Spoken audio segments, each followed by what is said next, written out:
So what are the intangibles of life? Are they important? Can they be quantified? Well, the search for me for those answers began when I was a little boy. I was a little kid. You'll see a picture on the screen. And the familiar words that were all too familiar for me were attention, attention, code blue, code blue. And I heard that a lot in my life. And unfortunately, I was the patient. I wasn't the nurse or the doctor. And what that symbolized to me was a battle cry, to use whatever was inside of me, to will myself to see another hour of daylight, to see my parents again, to see the beautiful world we live in. And that perpetuated a search for quantifying life's intangibles, which has culminated in a metric.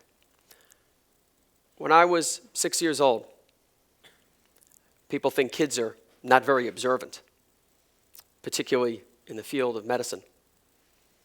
I noticed that I was about to be given an injection. Had an IV in this arm, a little inhaler in that arm, wide eyes, injection is going to be given. And I realized something just wasn't quite right. Plunger looked a little bit too much. It was too big. And I realized that medication could be wrong, the dosage. So I gently pushed the nurse's arm away. I said, no, it's not what I get. And if you think about it, I needed it really badly. But I knew something inside of me told me there could be dire consequences if it's wrong. And so there was a big commotion. Long story short, instead of getting 0.15, they were going to give me 0.5. What could have happened? I don't know. It wasn't good. So I guess I won my first negotiation. Great lesson I learned was from my very own father.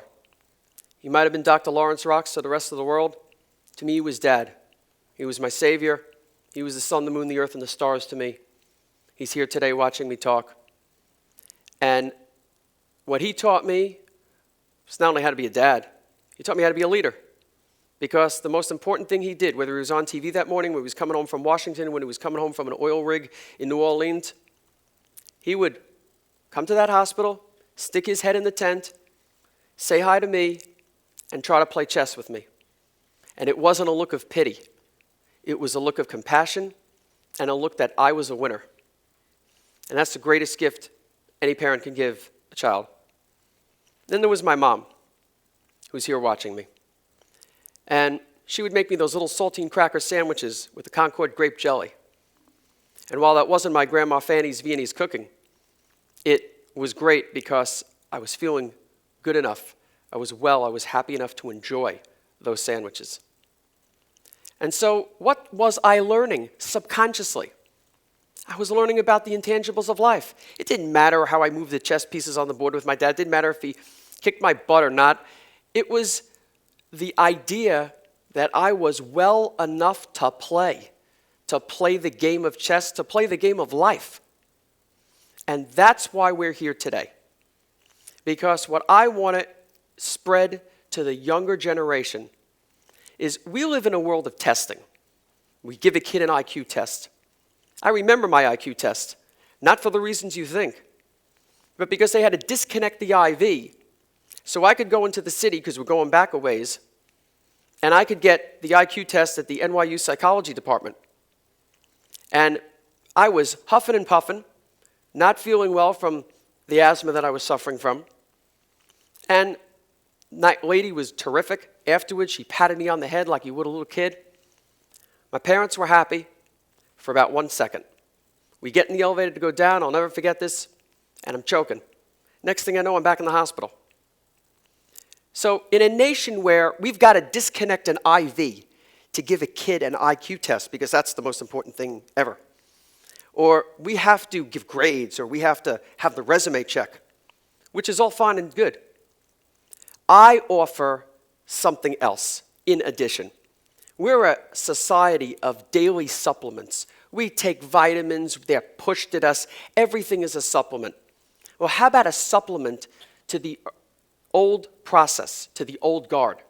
Submit the resume, take the IQ tests, but let's give the leaders of America a QI test, a quantified intangible test. Let's test them. Let's make them accountable. And let's rethink how we vet. In Major League Baseball, owners want to put together a winning team. In politics, everybody wants to win. Doesn't matter what party, they want to win. In government, want to pick the best leaders. Head different divisions. Where does that come from? It comes from those intangible chess pieces on the board that we can't see. And where is the college student, the graduate student, the young kid trying to get a job, and established people, where is their opportunity if they've had adversity to be heard? Where? I came up with what I call a metric. Is it a panacea? Absolutely not. Is it an answer? No. Is it a starting point? Just like those chess pieces on the board when I was a little kid, that metric to me represents the starting point, the masterpieces, the intangibles of life, and the starting point for discussion. And I centered the metric, the QI sheet, a one sheet supplement to a resume, around two guiding principles: the achievements of the person who can't speak for themselves because they're undergoing all of this adversity to overcome, and the characteristics of that person so that the world can understand what makes them unique. And I call it unique personal achievement and unique personal attribute. You add it together, you get a 10-point metric. It's the QI test. Let's reverse the IQ. Let's give our leaders the QI test. Let's have owners in Major League Baseball vet differently. Let's have politics vet differently. Let's vet differently. Let us reward the intangibles of life. Let us spread the seeds of intangibles. And let us reward those who cannot speak for themselves. That's why I love TED, because it's all about spreading ideas. Is it necessarily an answer? No, but it's a great starting point. It's the only starting point. And it's a starting point where we are able to draw on our own experiences. Every one of you has an experience that makes you unique. Every one of you has an experience that you just couldn't quite put on a resume. You just didn't know where it fit. Well, it fits on the QI sheet. It fits on the quantified intangibles of life. And it fits on that sheet to be submitted, not to be graded, but to be applauded. Applauded not for winning a race, but for racing. We applaud people at the Special Olympics because they're trying. I want to applaud the next generation for trying, for overcoming adversity, for trying in the face of impossible obstacles to be a great leader, to be a great person. All part of the intangibles of life: creativity during adversity, tenacity during adversity, leadership, leading others, even at the sacrifice of yourself. My grandma was a great example of that. She had many a dinner. It wasn't in a beautiful kitchen. It was in the hospital. She fought pretty hard. She fought hard so that I could have that puree, because I couldn't eat the hospital food because it made me sick. And that taught me a lot about negotiation. It taught me a lot about life. She'd have been a baseball agent today. She'd been the best agent in the history of baseball, because she stood for something. My parents stood for something. They do stand for something. And I know each and every one of you stands for something. Each and every one of you has a wonderful story to be told.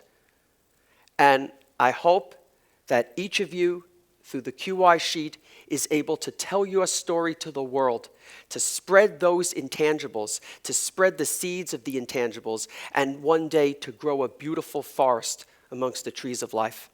Thank you.